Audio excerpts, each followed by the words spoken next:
Hello दोस्तों, आ चुके उज्जवल coaching से। सब लोग शांत हो जाते हैं, खड़े हो जाइए, खड़े जाइए। क्या नाम है? सुषमा।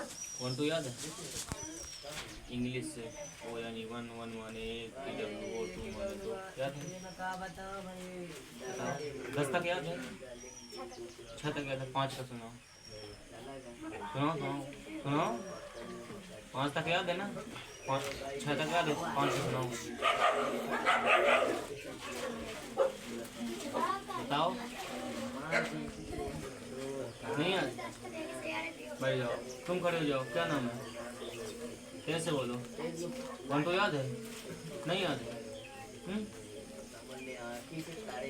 वैसे गणेश से सुना लोगी इंग्लिश से? 1 2 3 4 ऐसे सुना लोगी?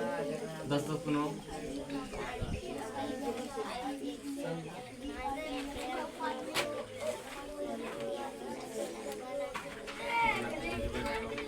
बंद कर दो।